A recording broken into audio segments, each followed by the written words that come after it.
오늘 우리는 이 창세기에 등장하는 아주 유명한 쌍둥이 형제, 그죠?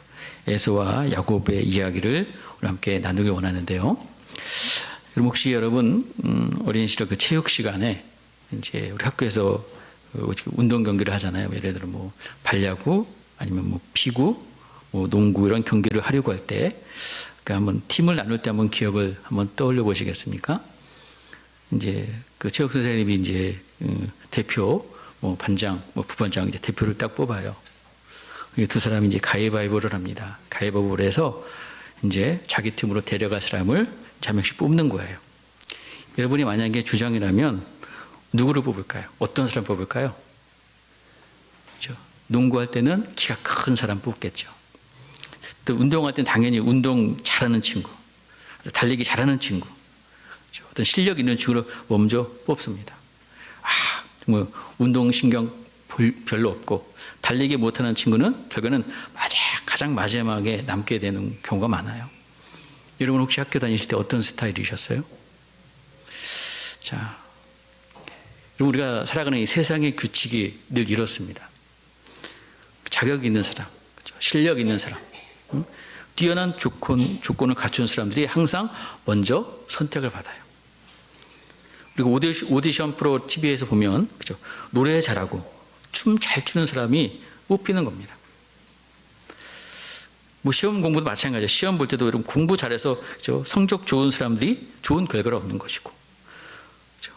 우리가 살아가는 세상 아주 당연하고 이 상식적인 원리가 바로 이런 거예요. 자, 여러분 평소에 스스로 나는 정말 괜찮은 사람인가? 혹시 이런 생각을 얼마나 자주 하시는지 모르겠어요. 그러니까 우리가 사는 이 세상은 끊임없이 우리에게 지금 어떤 조건, 그죠? 어떤 자격을 요구합니다. 학교 가면 성적표가 우리 등급 매기죠. 직장에 가면 업무 성과, 또 연봉 이런 것들이 우리의 가치를 결정하는 것과 같습니다. 심지어 우리가 뉴스를 보면 요즘 아이들은 너 어떤 아파트 살아? 너 몇 평 살아? 너희 아빠 어떤 차 타고 다니느냐? 이거에 따라서 서열을 매긴다고 하지 않습니까? 자, 이런 세상을 우리가 살다 보면은 우리가 자연스럽게 우리 이런 생각에 빠져들어요. 내가 남들보다 잘해야지 사랑받을 수 있고 인정받을 수 있다. 내가 실수하면 사람들이 날 싫어해. 날 떠날 거야. 이런 마음은 하나님을 믿는 우리 신앙생활에도 은근히 살짝 들어온다는 거예요. 우리가 기도를 많이 해야지 하나님 들어주셔. 그렇죠? 내가 이렇게 죄를 지었으니까 하나님께서 오늘 나를 싫어하실 거야. 자, 그래서 오늘 우리가 읽은 이 성경 말씀은 세상의 이런 상식과 이런 원칙을 완전히 뒤엎는 아주 놀랍고 이상한 이야기가 오늘 말씀이에요. 바로 믿음의 조상 아브라함의 아들인 이삭의 가정에서 일어난 이야기입니다. 자, 오늘 설교의 제목이 뭐예요? 한번 같이 한번 읽어볼까요? 시작. 은혜 자격을 지우다. 은혜 자격을 지우다. 은혜가 모든 자격을 지운다는 거예요. 자, 오늘 우리가 창세기 25장 말씀을 통해서 능력이 많고 자격 훌륭한 사람만 찾는 세상과는 달리 자격 없고, 그죠? 부족함 투성이인 우리를 어떻게 사랑하시고 택해 주셨는지 그 하나님의 가슴 벅찬 은혜를 함께 나눠보기를 소망합니다. 자, 여기서 여러분에게 한번 질문해 볼게요. 자, 우리가 잘 아는 그 아브라함, 믿음의 조상 아브라함. 과연 그 아브라함이 과연 생전에 이 손자 야곱과 에서를 보았을까요? 자, 여러분 우리가 성경을 딱 보면, 그죠? 이 말씀이 기록된 그 25장 그 앞부분에 보면 거기에 뭐가 등장해요? 아브라함이 죽은 이야기가 등장합니다. 아브라함이 죽은 이야기 등장한 다음에 이제 에서와 야곱이 태어난 이야기가 등장해요. 그러니까 이것만 보면 아브라함은 이 야곱 에서를 보지 못했구나라고 생각할 수 있는데, 그럼 그게 아니죠. 여러분 아브라함이 이삭을 몇 살에 낳았습니까? 몇 살에 낳았어요? 이삭. 그죠? 100살에 낳았어요. 100살. 100살에 이삭을 낳았어요. 그죠? 오늘 말씀 보면은 그럼 이삭이 이 야곱과 에서를 몇 살에 낳았어요? 60살에 낳았다고 얘기합니다. 그러면 이때 아브라함의 나이가 몇 살이 돼야 돼요? 이삭이 야곱과 에서를 낳았을 때 아브라함의 나이. 산수가 잘 안 돼요? 핸드폰으로 한번 계산기를 뚫어보시던가. 160살이잖아요. 그죠? 100살에 이삭을 낳았고, 이삭이 60살에 야곱과 에서를 낳았기 때문에 160살이에요. 근데 여러분, 성경 보면 아브라함이 그럼 몇 세에 죽었을까요? 175세에 죽었어요. 그러면 지금 손자 야곱과 에서와 함께 몇 년 동안 같이 지냈어요? 그렇죠. 산수로 해서 15년이 15년. 15년 동안 야곱, 에서를 이 아브라함이 키웠다니까요. 제가 이야기를 드리는 이유는 뭐냐면, 여러분 한번 생각해 봐요. 믿음의 조상 아브라함이 그 손주들, 그죠? 160세의 손주를 봤어요. 얼마나 여러분 귀하겠습니까? 그럼 그 손주들 데리고 뭐 했을까요? 손주를 데리고 가서 어디 일 시켰을까요? 아니죠. 어렸을 때부터 그 아이를 무릎에 딱 앉혀놓고 뭐 하는 거야? 계속 이야기하는 거예요. 무슨 이야기예요? 무슨 이야기예요? 자기 이야기. 내가 만난 누구? 내가 만난 하나님께서 이 할아버지를 갈대 우르에서 하나님께 딱 음성을 들려서 나를 불러주셔가지고 내가 여기까지 어떻게 왔는지, 하나님께서 내가 어떤 약속을 주셨는지, 내가 너 삼촌, 너희 그죠? 삼촌 뭐죠? 작은 아버지인가요? 내가 어떻게 구했는지, 뭐 이런 이야기들, 또 이삭을 바친 이야기, 또 너희 아빠 엄마가 어떻게 만난 이야기, 그 다 이야기의 거의 핵심이 뭐예요? 다 누가 하신 거예요? 거기 다 하나님이 들어가 있어요. 아마 그 귀에 목이 박히도록 하나님의 이 언약의 이야기, 은혜의 이야기를 계속해서 들려준 거예요. 여러분, 우리가 알듯이 야곱이 형의 뭘 뺏어요? 장자권 뺏어. 장자권을 왜 야곱이 빼앗았냐? 바로 그 장자권을 차지하고 싶었던 이 꿈이, 그렇죠? 아브라함의 그 무릎에서 시작된 거 있는 거예요. 그 할아버지 얘기를 딱 들으면서 에서는 딴짓하고 있을 때 야곱은 그 이야기를 다 듣고 마음에 새긴 거죠. 자, 여러분, 우리가 읽은 이 쌍둥이의 싸움 사건, 팥죽 사건, 다 이거 믿음의 할아버지 아브라함이 살았을 때 그 장막 곁에서 일어난 사건일 수 있다는 거예요.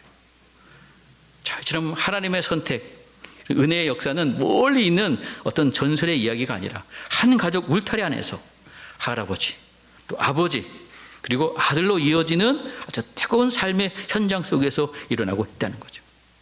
오늘 우리가 그 역사적인 현장 속으로 우리가 이 말씀을 통해서 한번 들어가 보는 거예요. 자, 오늘 19절 말씀에 보면은 아브라함의 아들 이삭의 이야기가 나옵니다. 이삭이 이제 40살에 리브가와 결혼했어요. 근데 안타깝게도 뭐가 없어요? 아이가 없어요.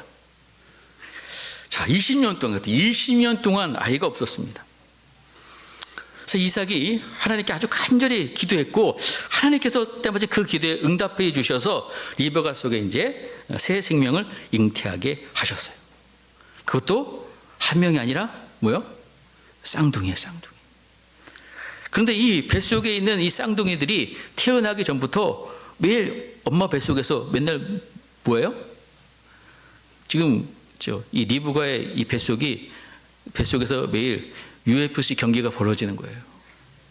서로 그 안에서 막 서로 치고받고 막 싸우니까 지금 이 리브가가 견딜 수가 없는 거예요. 얼마나 그 뱃속에서 다투었는지 리브가가 너무 힘들어서 하나님 앞에 내가 어찌할꼬 도저히 못 살겠다는 거예요. 그래서 하나님 앞에 기도를 합니다. 물은 거죠. 그때 하나님께서 이 리브가에게 아주 이해할 수 없는 예언의 말씀을 들려주세요. 자, 우리 23절 말씀 또 한번 같이 한번 읽어볼까요? 시작. 예수께서 그에게 이르시되 두 국민 중에 내 태중에 있구나. 두 국민이 내 북중에서부터 나누니라. 이 족속이 저 족속보다 강하겠고 큰 자가 어린 자를 섬기리라 하셨더라. 자, 그러면 큰 자가 어린 자를 섬긴다. 이게 정말 아주 충격적인 말씀이에요. 그럼 그 수천 년 전 그 고대의 그 중동 사회에서는 장자, 즉 첫째 아들이 가진 권리는 어마어마한 권리고 어마어마한 힘이었어요. 첫째 아들은 아버지의 재산을 다른 형제들보다 2목 더 받고, 그렇죠? 또 아버지가 돌아가시면 그 집안의 리더가 되어서 가족 전체를 다스리는 어떤 절대적인 권력을 갖는 거예요. 그것은 아무것도 깰 수 없는 그 시대의 당연한 법이었습니다. 근데 하나님께서 태어나기도 전에 어느 놈이 잘났는지 못났는지 악한지 착한지 따지지 않고 첫째가 아니라 둘째가 리더가 된다. 형이 동생을 섬기게 될 것이다. 딱 선언해 버린 거예요. 여러분, 둘째 입장에서 참 좋겠지만 여러분 첫째 입장에서 보면 얼마나 뭐예요? 불공평하죠. 불공평해요. 세상의 눈으로 보면 이거 잘못된 거예요. 여러분, 첫째로 태어날 아이 입장에서 볼 때 얼마나 억울합니까? 아직 세상의 빛도 보지 못했는데 동생을 섬겨야 될 운명으로 태어난다고 말씀하시는 것. 그런데 여러분, 이것이 성경에서 말씀하시는 가장 위대한 중요한 진리 하나가 여기에 담겨져 있어요. 이것이 바로 뭐냐? 바로 좀 신학적인 용어인데요, 무조건적인 선택이라는 은혜의 교리가 여기에 담겨져 있는 거예요. 그리고 하나님이 누군가를 선택하시고 복을 주시는 것, 그 사람의 어떤 조건, 자격, 그것 보고 하는 게 아니라는 거예요. 얼마나 착한지, 얼마나 훌륭한지, 능력을 갖췄는지 따라 결정되는 것이 결코 아니라는 거예요. 하나님의 선택의 기준은 철저하게 어디에 있어요? 누구 맘? 네 맘? 내 맘이 아니고 하나님의 마음에 있다는 거예요. 그리고 우리가 자격이 있어서 선택받는 것이 아니라 자격 없음에도 불구하고 무조건적인 사랑을 베풀어 주셔서 우리를 택해 주신 것, 이것이 바로 우리가 늘 말하는 바로 은혜라는 것입니다. 자, 하나님께 야곱을 선택하신 이유, 야곱이 잘생겨서도 아니에요. 뭐 성격이 좋아서도 아닙니다. 나중에 아주 훌륭한 믿음의 사람이 될 것을 미리 보셨기 때문에도 아니에요. 그냥 하나님께서 나 야곱 사랑하기로 결정했어. 그럼 이것이 은혜라는 거죠. 그리고 만약에 하나님께서 저와 여러분을 선택하실 때 따지고 뭐 조건 따지고 자격 따지고 우리를 택해 주셨다면 여러분, 우리 인생이 어떻게 될까요? 불안해서 못 살아요. 불안해서. 왜? 여러분, 때는 우리가 이 자격이 계속 유지되지 않을 수 있어요. 조건이 사라질 수 있어요. 그죠? 그 조건 지키느라, 그 자격 유지하느라 우리가 피곤해서 이거 힘들어. 불안합니다. 여러분, 조건은 늘 변하잖아요. 자, 여러분, 하나님께서 우리를 향한 하나님의 선택은 저와 여러분이 태어나기도 전에, 아니 성경의 말씀에 보면 창세 전에 이미 뭐 했다고요? 결정됐다. 여러분의 인생이 흔들릴 때마다 여러분 이 사실을 기억해야 돼요. 나의 자격이 아니라 하나님의 결정이 나를 하나님의 자녀로 만드셨다. 그리고 이 사실이 여러분 우리 인생의 가장 든든한 기초가 되기를 축복합니다. 여러분이 실수하고 넘어져도 하나님의 자격에 박탈되는 게 아니라는 거예요. 자, 드디어 이 리브가가 출산할 날이 됐어요. 그래서 이제 두 아이들이 이제 세상으로 나옵니다. 먼저 나온 아들, 첫째 아들 에서는 온 몸이 붉고 털이 옷처럼 많아서 이름을 에서라고 지었고요. 둘째는 어떻게 태어났어요? 형의 발꿈치를 잡고 태어났어요. 그래서 둘째 이름은 발꿈치를 잡은 자라는 뜻의 야곱입니다. 발꿈치를 잡았다는 말은 또 거기에 어떤 의미가 있냐면 남을 속인다, 남의 자리를 빼앗다라는 그런 의미가 거기에 담겨져 있어요. 그러니까 이 야곱은 태어날 때부터 형을 이기고 자기가 먼저 나가고 싶어 했던 아주 욕심 많은 성격, 그 이름에 그대로 담겨 있는 거예요. 자, 여러분, 시간이 흘러서 청소년이 되고 이제 청년이 됐습니다. 자, 쌍둥이인데 이들은 외모도 또 성격도 너무 달라요. 27절에 보면은 이제 이들이, 그 아들들이 장성하여 에서는 익숙한 사냥꾼이 되어서 들 사람이 되었다. 또 야곱은 조용한 사람이었으므로 장막에 거주했다. 그러니까 형은 그냥 막 밖으로 그냥 돌아다니는 거예요. 짐승 잡으면서 아주 사냥꾼으로서 남자답고 아주 씩씩한 그런 활동적인 인물이었어요. 그래서 이 아버지 이삭은 누굴 더 좋아해요? 에서가 더 좋은 거예요. 나가서 또 사냥한 고기 가져다가 맛있는 요리해서 갖다 주지. 너무 늠름한 맏아들 에서를 더 사랑했습니다. 반면에 동생 야곱은 조용하고 내성적이었는데 그러니까 들판보다는 엄마 곁에 늘 있는 거예요. 엄마 요리 도와주며 집안일 도우면서. 그래서 이 어머니 리브가는 이런 야곱을 더 사랑했다라고 이야기하고 있어요. 여러분 이 말씀을 듣다 보면 여러분 누가 더 리더 같아 보여요? 누가 더 이 믿음의 가문을 이끌어나갈 멋진 영웅처럼 보이고 있습니까? 아마 많은 사람들이 그죠? 사냥도 잘하고 남자다운 그 에서를 꼽을 것입니다. 엄마 그 치마폭에 있는 그 야곱, 그죠? 또 이름도 봐도 전혀 이거 리더감이 아니야. 자, 도덕적으로 봐도 에서는 당당한 상남자라면, 그죠? 야곱은 왠지 얄밉고 비겁해 보이는 인물이었습니다. 요즘 그 유행하는 그 말 있잖아요. 테토남, 뭐 애견남, 그죠? 자, 그러면 야곱은 한 집안을 이끌어갈 만한 믿음의 주상이 되기에 너무나도 자격이 없는, 턱없이 부족해 보이는 인물이었어요. 근데 문제는 아까 이게 누구 마음이에요? 우리 마음이 아니에요. 누구 마음? 하나님 마음이에요. 하나님께서 바로 이 속이는 자, 그죠? 이 속이는 야곱을 선택하셨다는 거예요. 그리고 우리는 흔히 생각합니다. 이 교회는 아주 깨끗하고 고상하고 훌륭한 사람들이 오는 곳이다. 그리고 내가 이렇게 죄가 많은데 하나님 나 써주실까? 그러나 여러분 성경을 보시면 성경은 하나님은 완벽한 영웅 찾아서 다니시는 분이 아닙니다. 오히려 허물 많고 부족하고 좀 이상하고 실수를 많이 하고 넘어지는 그런 야곱 같은 사람을 찾아오신다는 거예요. 왜냐하면 그래야지만 나중에 변화되어서 어떻게 해요? 내가 잘나서 내 힘으로 된 거야 자랑 못하고요. 전부 다 누구의 은혜예요?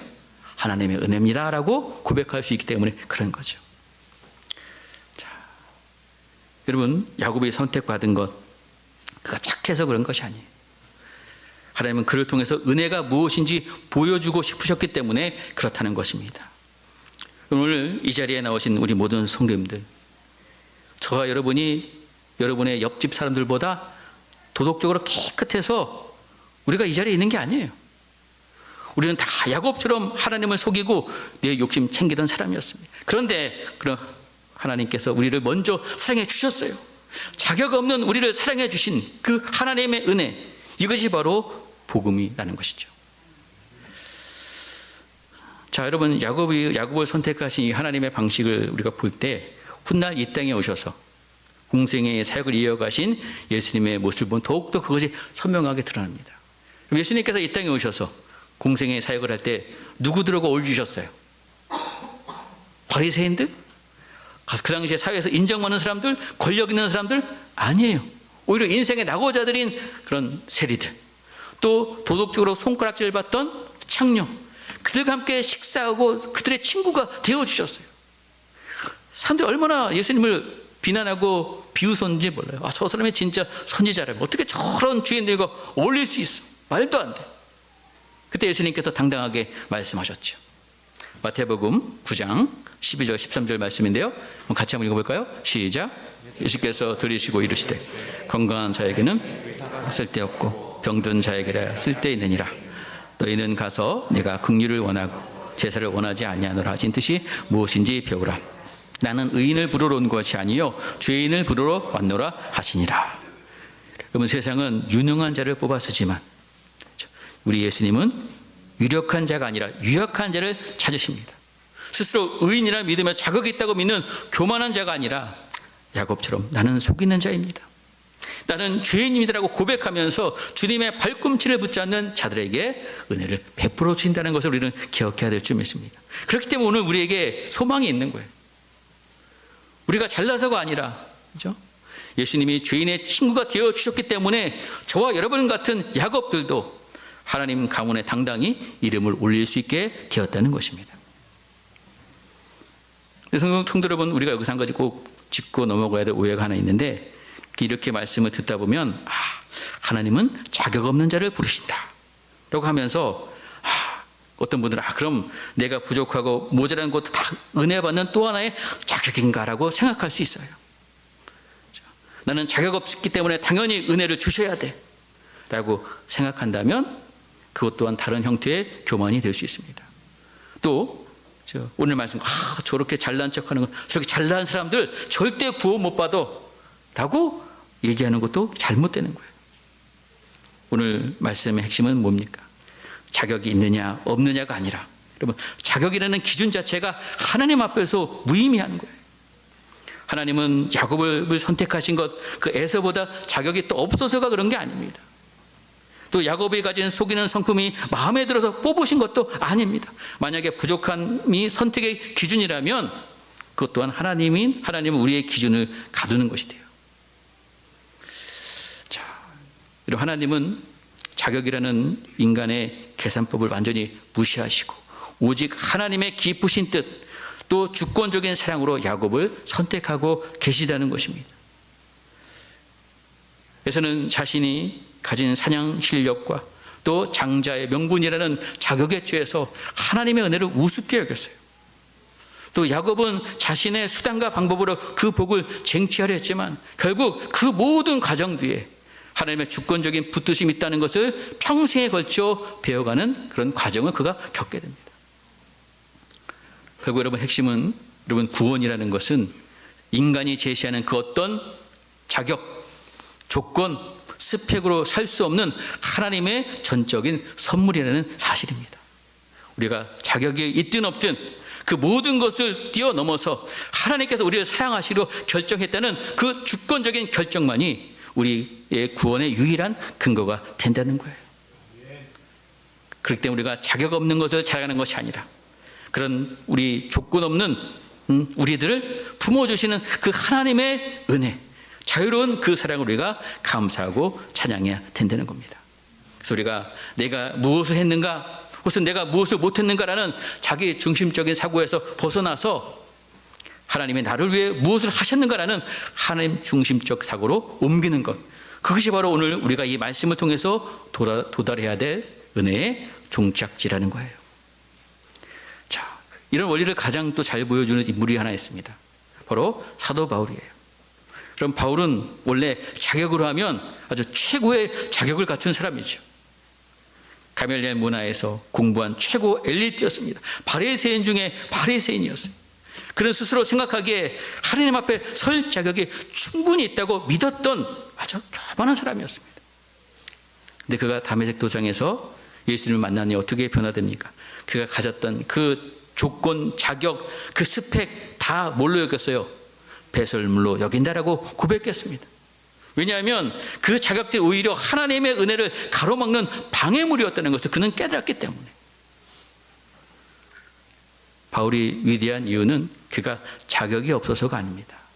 또 반대로 그가 자격이 생겼기 때문도 아닙니다.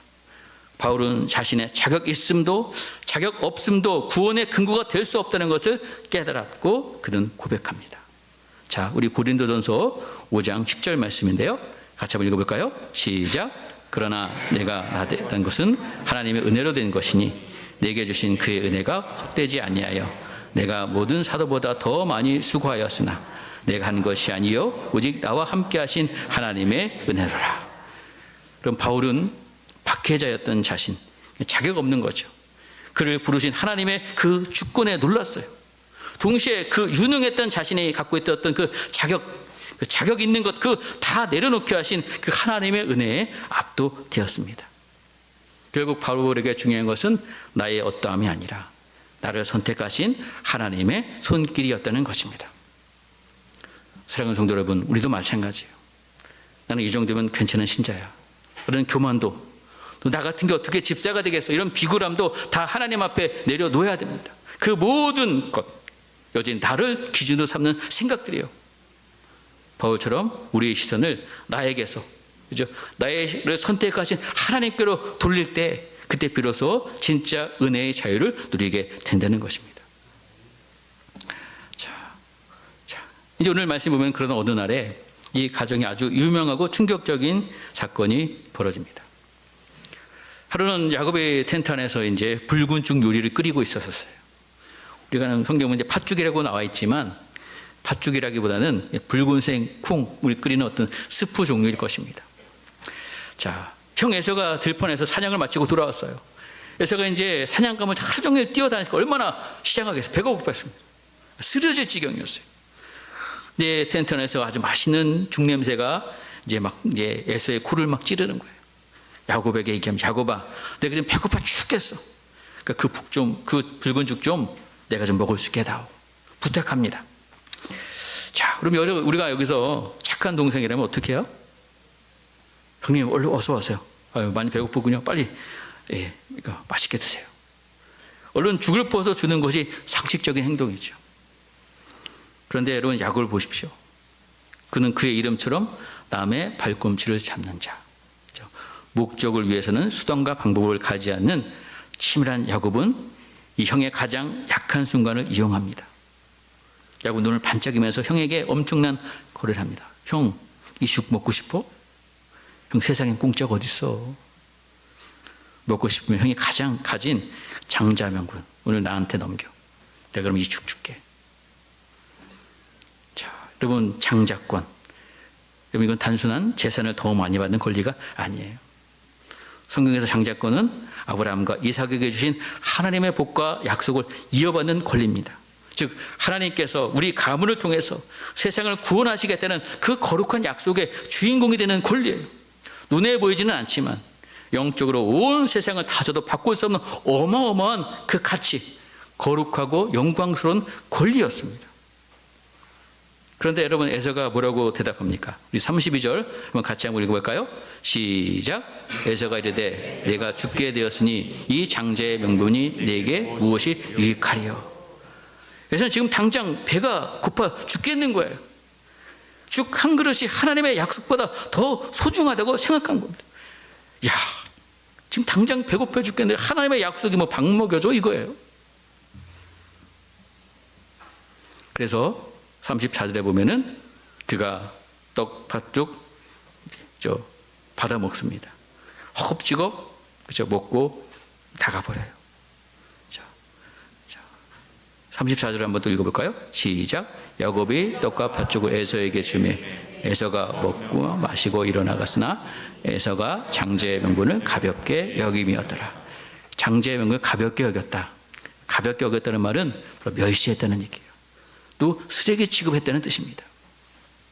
여러분, 우리 먼저 에서의 어리석음을 살펴봐야 돼요. 그러면 에서는 결코 바보가 아니었어요. 씩씩하고 능력 있는 사람이었습니다. 근데 그에게는 치명적인 약점이 있어요. 뭐야? 바로 눈앞에 보이지 않는 영적인 가치, 그 하나님의 영원한 약속보다도 지금 당장 눈에 보이는 배고픔, 육신적인 방법, 그것을 더 중요하게 여겼다는 거예요. 오늘 이 에서의 모습은 오늘을 사는 우리에게 큰 경고를 주고 있습니다. 우리가 살아가다 보면 우리는 우리의 삶에 팥죽의 유혹이 매일 찾아와요. 하나님의 말씀대로 정직하게 사는 것보다 당장 눈앞의 이익을 위해서 타협하면서 얻는 어떤 돈, 성공이라는 팥죽, 이런 것들 우리를 매일 유혹한다는 거예요. 물론 팥죽 필요하지요. 배고픈 건 고통스러운 일입니다. 하지만 에서는 배고픔이라는 본능 때문에 영원한 가치를 던져버렸어요. 이것이 에서의 비극입니다. 영원한 가치를 당장의 쾌락과 바꾸는 것, 스스로 축복을 줘버리는 너무나도 안타까운 행동이라는 거예요. 좀 그렇다면 여러분, 야곱은 칭찬만을 받을 만한 사람이냐? 물론 장자의 명분을 사모하는 그 마음 자체 참 좋은 마음이죠. 근데 그 영적인 축복을 갈망하는 것 좋지만 야곱은 방법이 완전히 틀렸어요. 교활했습니다. 형이 배고파서 이삭을 잃을 정도로 힘든 그 상황을 악용하고 있어요. 정당한 대가 지불하고 얻은 것도 아니에요. 형의 약점 교묘하게 파고들어서 이기적으로 자신의 욕심을 채웠다는 거예요. 가장 큰 문제는 뭐냐면, 여러분, 야곱은 하나님께서 리베카를 통해서 주신 그 약속 알고 있었을 거예요. 하나님께서 자신을 리더로 선택하셨다는 그 말씀 몰랐을 리가 없어요. 그래서 알았다면, 큰 자가 어린 자를 섬길 것이다, 그 말씀을 그가 들었다면 그걸 믿고 어떻게 해야 돼요? 하나님의 약속하셨기 때문에 하나님께서는 반드시 이루어 주실 거야. 그래서 신뢰하면서 기다리는 거예요. 근데 이 야곱은 그 하나님을 온전히 신뢰하지 못한 겁니다. 약속이 하나님 때가 되면 이루어 주실 것이라고 믿고 기다려야 되는데 기다리지 못한 거예요. 하나님의 약속이 더디에 이루어지는 것 같으니까 자기가 스스로 하나님이 되기 위해서 얄팍한 꾀, 수단 방법 동원해서 억지로 그 축복을 훔쳐내려고 했던 거죠. 여러분, 은혜는 하나님이 주시는 선물입니다. 선물은 감사로 받고 그냥 받는 거예요. 그 은혜를 자기 힘으로 쟁취하려고 탈취하려고 하고 있다는 거예요. 여러분, 우리가 알듯이 이삭이 에서를 몰래 축복하려고 했을 때 창세기 27장에 보면요, 어머니 리브가하고 야곱이 작당해서 그 축복을 가로챘습니다. 그 결과 야곱의 인생은 어떻게 됩니까? 형의 분노를 사게 되죠. 집을 도망쳐야 되죠. 수십 년간 험난하고 고통스러운 타향살이하는 뼈아픈 대가를 치르게 되고 있는 거예요. 자, 하나님은 우리에게 주권적으로 우리를 선택하셔서 우리에게 은혜를 주셨습니다. 여러분, 그 은혜 공짜로 받았지만 여러분 결코 값싼 게 아니에요. 그렇죠? 하나님의 아들이신 예수님이 목숨을 바쳐서 우리에게 주신 장자권입니다. 이 귀한 것을 세상의 사소한 즐거움, 잠깐의 어떤 안락함과 바꾸지 마시길 바랍니다. 그죠? 하나님, 저는 세상의 팥죽보다도 하나님 은혜를 더 소중히 여기겠습니다 라는 고백이 저와 여러분의 고백이 되기를 간절히 소망합니다. 자, 여러분에서도 하나님 앞에서 영적인 것을 가볍게 여긴 불합격자예요. 또 야곱도 수단과 방법 가리지 않고 형을 속인 교활한 불합격자입니다. 두 사람 모두 거룩한 하나님의 언약을 이어갈 만한 그런 자격이 없는 사람들이에요. 분명히 오늘 성경은 그러나 이런 이기적이고 약삭빠른 이 허물토성인 이 야곱을 하나님께서 결코 포기하지 않고 계시다는 거예요. 그리고 우리는 이 성경을 읽으면서 왜 하나님께서 하필 저런 야곱을, 저런 거짓말쟁이, 저런 욕심 많은 사람, 늘 속이는 사람, 왜 야곱을 선택했을까? 그렇게 좀 불만에 가질 때가 있어요. 하지만 우리가 조금 우리의 마음을 열고 내 자신, 우리 자신을 모습을 한번 돌아보세요. 바로 우리 안에 밧줄을 탐내는 에서의 세속적인 모습도 우리 안에 있고, 남의 발꿈치 잡아서 내가 1등 되고 싶어하는 그런 야곱의 교활함도 다 우리 안에 있다는 거예요. 만약 하나님께서 어떤 도덕적으로 완벽하고 죄 한 번 짓지 않고 아주 깨끗한 사람, 스펙 훌륭한 사람 선택하셨다면 이 중에서 단 한 사람도 우리가 구원받을 수 없어요. 하나님의 자녀가 될 수 없다는 것입니다. 하나님께서 왜 자격 없는 야곱을 선택하셨습니까? 바로 저와 여러분 같은 자격 없는 자도 구원하신다는 그것을 우리에게 지금 말씀해 주고 계신 거예요. 오늘 우리는 이 말씀을 통해서 에서와 야곱을 보았습니다. 한 명은 하나님 약속 우습게 여겨서 복을 발로 차버렸고, 다른 한 명은 자격이 없는데도 하나님 주권적인 선택의 언약의 주인공이 되었다는 것. 자, 여러분, 우리는 이 말씀을 통해서 우리는 진짜 우리의 장자 되신 예수님을 만나야 됩니다. 우리는 야곱처럼 내 힘으로 복을 훔쳐내려고 했고, 또 에서처럼 팥죽 한 그릇 같은 그런 세상의 즐거움, 그 위에서 하나님의 자녀는 거룩한 신분을 내팽개치려 했던 자격 없는 죄인들이었어요. 이런 우리를 대신해서 진정한 하나님의 장자이시며 첫째 아들 되시는 예수님께서 이 땅에 오신 것입니다. 예수님은 팥죽 한 그릇에 탐낸 에서와 달리 수십 일 동안 굶주리시면서 광야의 시험 속에서도 세상의 떡보다는 하나님의 말씀을 선택하셨어요. 예수님은 속임수로 권리를 빼앗으려 했던 야곱과는 달리 하늘의 영광과 그 모든 보좌의 모든 권리를 스스로 포기하시고 우리를 위해서 십자가에 자기의 생명과 피를 모두 쏟아내 주셨다는 것입니다. 예수님은 자격 없는 우리가 받아야 될 심판과 저주를 십자가에서 대신 받으셨고, 그분이 피 흘려 얻으신 영원한 장자의 명분, 즉 하나님의 자녀가 된 놀라운 축복을 아무 자격 없는 저와 여러분에게 값없는 선물로, 은혜로 넘겨주셨다는 것입니다. 이 놀라운 은혜, 이 거절할 수 없는 사랑이 지금 우리를 향해 열려 있습니다. 여러분, 우리가 남들보다 부족해도 괜찮습니다. 제육 시간에 가장 마지막에 뽑히는 볼품없는 모습이어도 괜찮습니다. 세상 사람은 우리를 외모, 어떤 성적, 능력으로 보고 판단할지 모르지만 우리 하나님께서는 태어나기 전부터 여러분을 내가 너를 사랑한다, 너는 내 것이다 라고 지명하여 부르시고 선택하여 주셨다는 것입니다. 마지막으로 여러분, 하나님께서 온 날 이 야곱의 후손들에게 주셨던 놀라운 위로의 말씀을 나누면서 설교를 마무리하려고 하는데요. 이사야 41장 14절 말씀에 이렇게 말씀하셨어요. 우리 한번 같이 한번 읽어볼까요? 시작. 이사야 41장 14절 시작. 버러지 같은 너 야곱아, 너희 이스라엘 사람들아, 두려워하지 말라. 나 여호와가 말하노니 내가 너를 도울 것이라. 내 구속자는 이스라엘의 거룩한 이인이라. 여러분, 우리가 옛날 성경에는 이 버러지 같은 야곱, 지렁이 같은 야곱이라고 표현합니다. 그리고 하나님께서 왜 야곱을 지렁이라고 부르셨을까요? 우리는 지렁이 아시죠? 지렁이 좋아하실 분 없을 거예요. 지렁이는 뼈도 없습니다. 아무런 무격, 그냥 땅바닥에 기어다니면서 밟히면 터져버린 아주 가장 무력한 존재. 여러분, 야곱의 인생이 그랬어요. 형에게 나중에 쫓겨나죠. 또 삼촌에게 속죠.